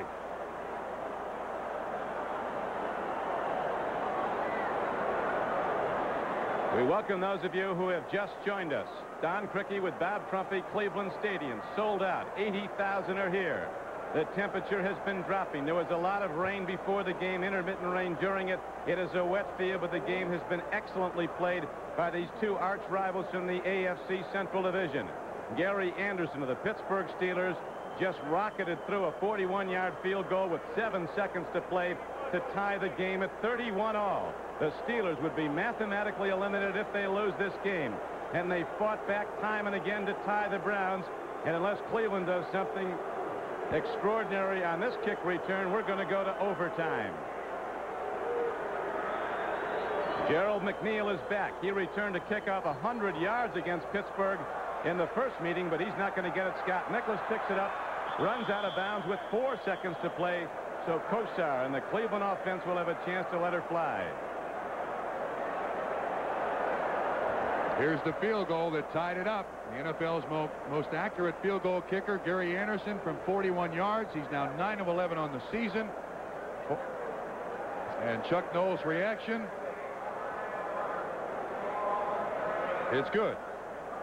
He likes it. This has been a drive answering drive football game, now tied 31-31. Cleveland's yet to play an overtime game in '86. Pittsburgh is 1-0 in overtime in '86. Steelers playing very well in a wet field, as are the Browns, but this is the only grass game the Steelers play on all season, including the preseason. Bernie Kosar, their young quarterback, has put the ball up 42 times. Has completed 26 for 369 yards and a touchdown. He's been intercepted once. They're going for the overtime. I'll tell you, a very big factor now, Trump, is that flip of the coin. The biggest factor in overtime. Team that wins the toss so often wins the game with the first possession. The other thing, too, is that Pittsburgh has returned kickoffs so well today. Lupe Sanchez is averaging close to 40 yards a return, and Gerald McNeil for Cleveland really has not done a very good job returning them. And that starting field position in overtime, very important. The visiting team, by the way, calls always in the overtime, just as they do when they come out to start the football game. And I've never heard of a team refusing the football when they won the coin flip. Well, it's happened. The Dallas Texans, Abner Haynes did, in a championship game in the old American Football League. Did he ever call another one? Abner, in his wisdom, elected to kick off. I repeat, did he ever call another one? The team still won. Did they really? Let's listen.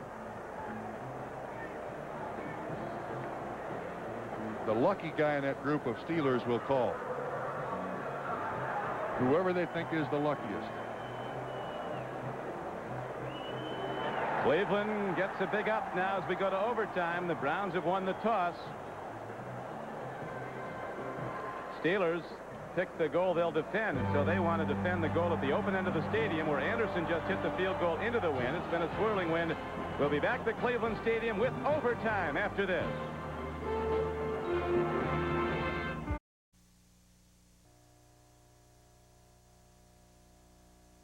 Denver Broncos now fall to 9-3. Chicago Bears and a Kevin Butler field goal have come from behind late in the fourth quarter. They lead the underdog Packers 12-10.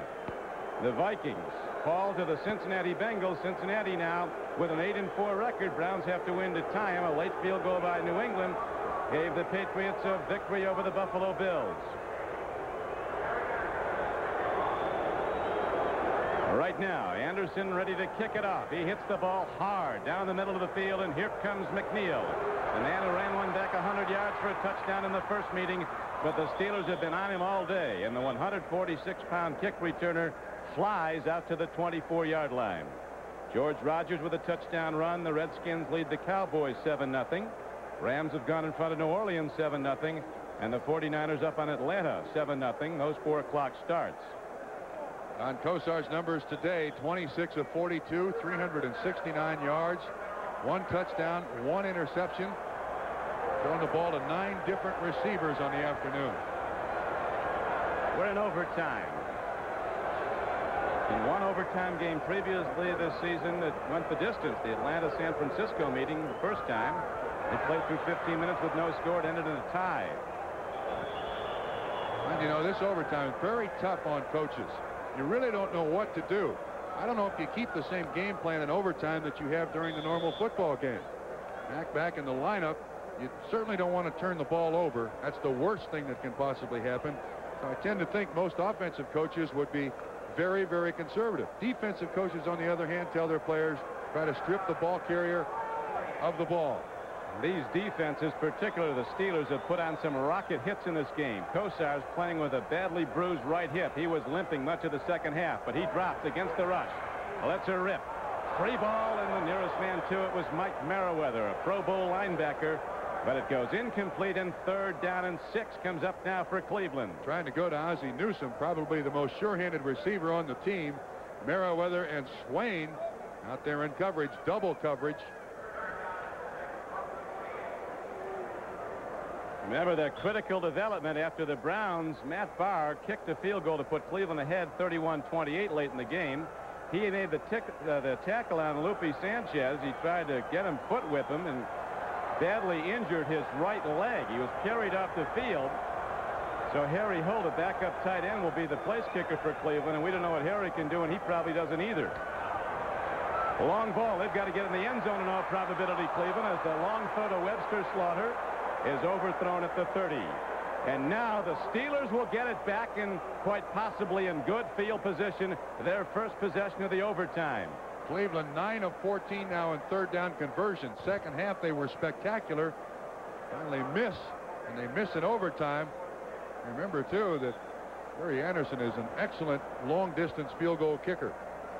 Gossett's done a big job. He not only held for that field goal for the final 3 points that Cleveland scored in regulation, but he's been punting the ball very well, and does again. Hits a knuckleball downfield. Rick Woods fair catches it at his 29-yard line. There the Steelers go on offense, 1st and 10. The Steelers have got off to a 1-6 start this season and have come back to win 3 of their last 4. Faced with elimination, official elimination mathematically from the playoff chase if they lose today. Chuck Noll, their coach, now in his 18th year at Pittsburgh. A native Clevelander.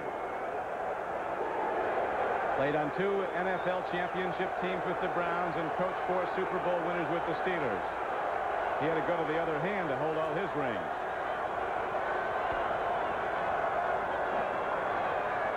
Malone to Jackson as those Steeler runners protect the ball. Clay Matthews, an outside linebacker, was on the stop along with Carl Hairston and Anthony Griggs. And you can see both offenses now on 1st downs being very conservative. Cleveland ran the ball on a simple sweep play. Pittsburgh doing the same thing. I don't think we'll see a lot of blitzes in this overtime period. You don't want to give up the big play here. The 2 deep threats for the Steelers come to the near flank. Starwood to the lower left portion, 82. And the super fast Lewis Lips. Back to Jackson. Browns are going to get him for a loss back at the 30. Chip Banks came up and made the stop. We haven't called his number much today. They've been running that way. They've done an excellent job of stopping him,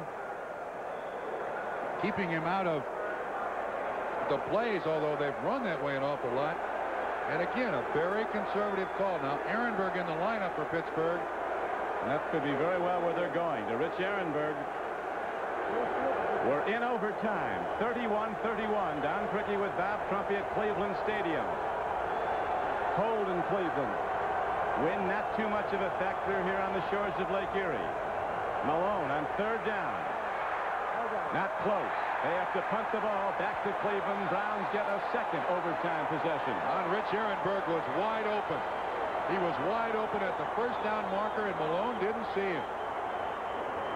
Chose to throw it to John Stallworth. Strange that 2 of the overtime games at Pittsburgh. Watch Ehrenberg if you can see at the corner of the screen. Pittsburgh runs a little pick. Look, he is right there wide open for a 1st down. punt hit downfield by Newsome, and he really unloaded as the ice cube goes back, somehow catches it on his fingertips, and he's in trouble. Or is he? Gerald McNeil fighting down the near sideline, gets out to the 39-yard line. What a run. They had him and lost it, and he ran it back 15 yards. What a catch.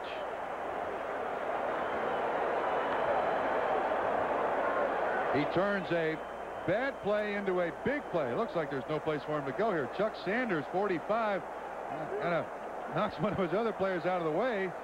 And 142 pounds with everything he owns on, kid can break a tackle. So they warm up the ice cube. Casey has to go in again. 146 pounds of return specialist. Now Kosar. So great throughout his collegiate days in the big games in the late stages. Goes to the run, and the Browns take it out to the 47-yard line. Where's Harry Holt? He's the field goal kicker. Kevin Mack.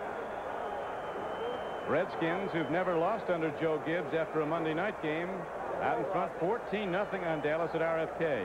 And the thing about Harry Holt, the backup tight end, he is a straight-ahead kicker. Was a punter and a punt returner in Canada. He's warming up. The regular kicker was injured making a tackle. Matt Bahr was carried from the field with an injury to his right leg, his kicking leg. First down carry as the Browns play percentage football and just got it right at the Steeler defense. And for those of you who joined us late, Kevin Mack at one time in this ball game injured and was penciled out. He went out twice. Comes back to gain 103 yards. He hurt his left knee. There's Harry Holt. Let's see the form here. Luke Rosa, as I live and breathe, put 76 on that kid. Got his kicking shoe on. He probably hasn't had it on in a while. At least he's got one. Down to the 48-yard line. First down, Cleveland. We're in overtime. 31-31. Mack fights for yards. They're still out of range, but they have 3 more downs in this set as the Browns take it to the 43-yard line of Pittsburgh. Very, very conservative. Keith Willis on the tackle. Nothing fancy. You don't want to turn the ball over, have a ball bounce off of shoulder pads, through hands. The 80,000 who bought their tickets weeks ago for this encounter, getting everything they paid for and more as the Steelers and the Browns. Where's Brennan? Near in side. OT. Brennan's to the near side. He's been catching some clutch passes. The lower portion of your screen. 2nd and 6. Back to Mack. Hopped on that leg again, but he seems to be all right. Overtime clock ticking down, of course, in a regular season game. If nothing happens in overtime, it's a tie, which counts as a half-game won and a half-game loss. And I'm kind of surprised Mack didn't try to cut this ball up. He loses yardage on this carrier. Brings up 3rd down and about 7. There's Harry Holt. With that kicking shoe on now, he's out of the offense. We know that for sure. He's got a square toe on that black shoe. Harry Holt very shortly could be the toast of Cleveland or a forgotten kicker who'll never be given that chance again. They'll be bringing in kickers during the week. Try out if Bahr's not ready. Blitz and a throw. Herman Fontenot gets the ball. First down, Cleveland. How do they do that? The LSU Tiger, who was recommended to Marty Schottenheimer as a free agent by his brother, an assistant coach at LSU, makes another big play. He's been doing it all season long. And so did Kosar. Again, he's avoided here. Look, Edmund Nelson right in his face, 64. And Kosar not known as a kid with a quick release, but Hinkle again victimized. Fontenot comes back for the catch. A big first down. Schottenheimer and the Browns are probably wondering, can Harry Holt even get it in the air, let alone get it through? There's no kick and tee in this league. Audible. 1st and 10. Kosar, long ball. It's going to go for a touchdown. The game's over. Webster Slaughter.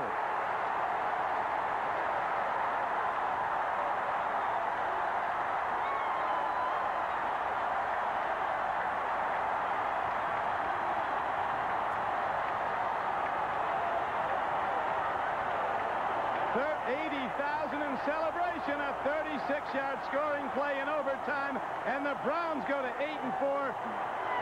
Keep their share of first with Cincinnati in the AFC Central.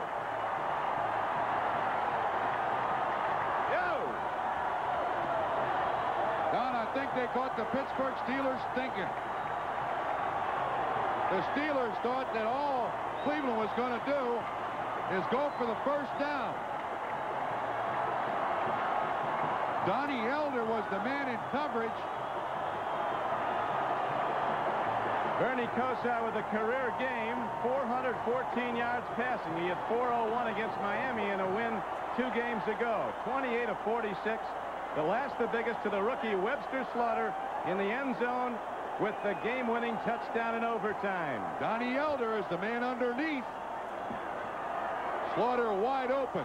Somebody busted the coverage there. Either Slaughter didn't get it or Donnie Shell didn't get it. Webster Slaughter's 6th catch, 134 yards and a touchdown. Cleveland's first victory ever in overtime versus the Steelers. Kosar adds to his legend. Now it's time for the Most Valuable Player Award, sponsored by Budweiser. Today's MVP is Bernie Kosar. Budweiser will make a contribution to the United Way on behalf of all the MVPs selected in today's games. We'll be back where Cleveland, Ohio just began a big party in an overtime win.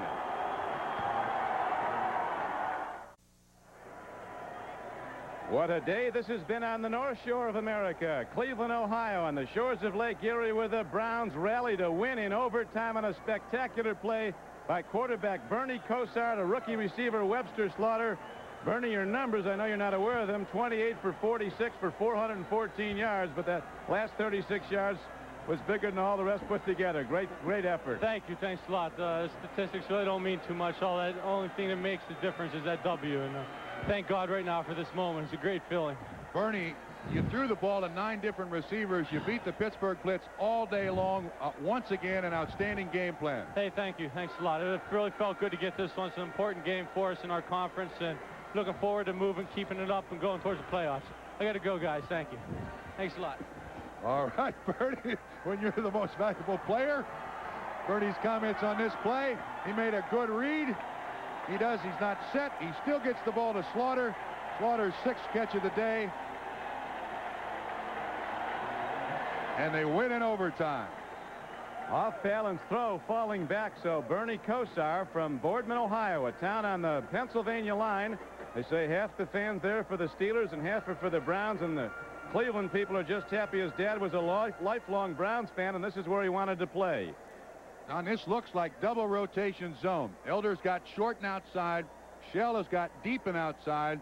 It looked like Donnie Shell didn't rotate over, or Donnie Elder didn't get the right coverage because Webster Slaughter was wide open. So Webster's got some of that good stuff after he gets in the end zone with his 2nd NFL touchdown. It's a gamer. It brings the Browns to an 8-4 record. The Cincinnati Bengals held on today to beat the Minnesota Vikings at Riverfront Stadium 24-20. And so through 12 games, the Browns and the Bengals are tied for the AFC Central lead, both at 8-4, and they've got a showdown coming up. It is December 14th. They'll be playing at Cincinnati when this division could be decided. The Pittsburgh Steelers with a great effort, but with the loss, they're out of business as far as the playoffs are concerned this season. Both teams played outstanding football. The Browns have the easier schedule remaining in competition against Cincinnati. If they keep playing the way they did today, a gutty performance by both teams, but Kosar gets it done, off balance, gangly, and in the end zone. So the game is in the books. It's history. It took overtime. The score coming with 8:23 remaining in the 15-minute overtime period. Had no points been put up in the 15 minutes of overtime, it would have been a tie game officially. Bob Trumpy, this is Don Crickey. Glad you could be with us at Cleveland. Now, coming up next, the NFL Budweiser Report after these messages from your local station. A promotional fee has been paid to NBC by United Airlines, serving 13 cities in Asia and the Pacific. United, a fresh breeze across the Pacific. On 1986, our